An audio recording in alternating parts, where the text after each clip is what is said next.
మన చుట్టూ కొన్ని ప్రదేశాలు ఉంటాయి. పగలు సాధారణంగా కనిపిస్తాయి. కానీ రాత్రి అయ్యాక అక్కడికి వెళ్ళిన వాళ్ళు తిరిగి రారట.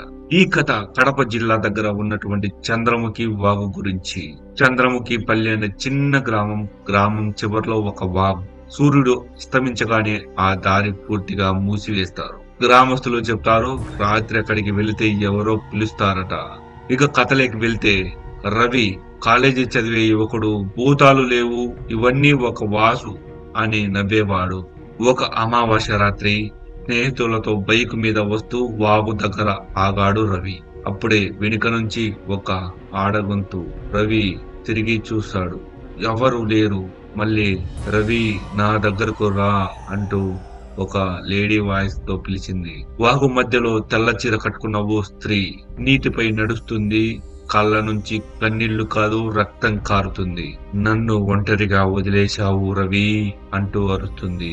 రవి వెనక్కి తిరిగి చూసేసరికి ఆమె తెల్ల చీరతో ఆ నీటిపై కనిపించింది. ఇంకేముంది, ఉదయం గ్రామస్తులు వచ్చేసరికి రవి బైక్ మాత్రమే ఉంది. రవి లేడు. 20 సంవత్సరాల క్రితం ప్రేమ పేరుతో మోసపోయిన అదే వాగులో చనిపోయిన ఒక అమ్మాయి పేరు చంద్రముఖి. ఇప్పుడు ఆమె ఒంటరిగా లేదు. ఆమె ప్రేమ పేరుతో మోసపోయిన కారణం చేత ఆ దారి వంట వచ్చేటువంటి యువకులను అలా చంపి ఆమెకు తోడుగా తీసుకెళ్తుందని ఆ గ్రామస్తులు నమ్ముతారు. ఆ గ్రామస్తులంతా అనుకోవడం, రవి ఇక లేడు, ఆ దయ్యమే రవిని చంపింది అని అనుకున్నారు. కానీ వాళ్ళకేం తెలుసు, రవి ఒక పెద్ద మంత్రగాడని.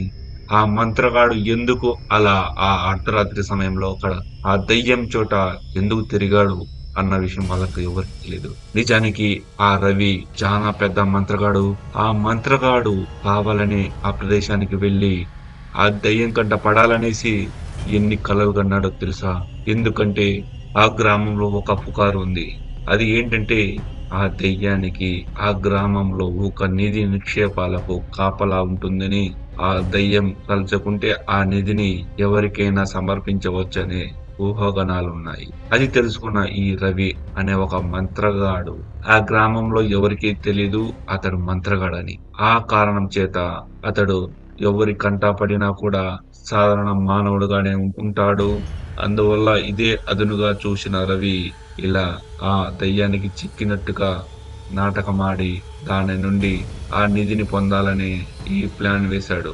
ఆ దయ్యాన్ని అతడు తన మంత్రాలతో బంధించి ఆ గ్రామంలో ఉన్నటువంటి ఆ కొండ గుహల్లో ఉన్నటువంటి నిధి దగ్గరికి తీసుకెళ్లాడు. నిజంగా ఇంతవరకు ఆ దయ్యం ఎవరిని చూసి భయపడిన దాఖలాలు లేవు. కానీ ఈ రవి చాలా పెద్ద మంత్రగాడు కారణం చేత ఆ దయ్యం కూడా భయపడిపోయింది. ఇంకేముంది, ఆ నిధి ఉన్న చోటుకు తీసుకువెళ్లి అతనికి ఆ నిధి ఉన్న చోటును చూపించింది. కానీ ఆ దయ్యానికి తెలుసు, ఆ నిధిని తీయడం అంత ఆషామాషా కాదన్న విషయం. రవి ఈ మంత్రగాడు ఏం చేశాడంటే, ఆ నిధి ఉన్న చోట ఒక జంతువును బలి ఇచ్చాడు.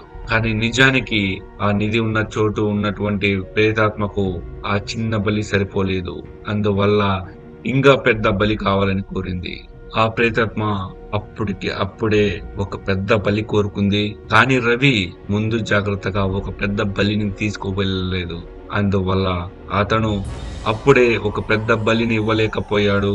ఆ దానికి కోపం వచ్చినటువంటి ప్రేతాత్మ ఆ బలి ఎందుకు ఇవ్వవురా అని కోపంతో ఆ రవి అనే మంత్రగాడి మీద పడింది. ఆ మంత్రగాడిని చంపి రక్తం తాగింది. ఇలా ఆ మంత్రగాడు అక్కడే మరణించాడు. మొత్తానికి ఆ నిధి కోసము ఈ మంత్రగాడు పడిన పన్నాగం తెలిసి ఆ గ్రామస్తులు కూడా షాక్ అయ్యారు. నిజంగా రవి ఇంత పెద్ద మంత్రగాడా, అసలు ఈ విషయమే తెలియకపోయే అంటూ అందరూ గ్రామస్తులంతా ఒకరు చెవులు కొరుక్కున్నారు. మరి చూశారు కదా, ఇలాంటి యథార్థ సంఘటనల గురించి తెలుసుకునేందుకు తప్పకుండా సబ్స్క్రైబ్ చేయండి గ్రహణం ఛానల్.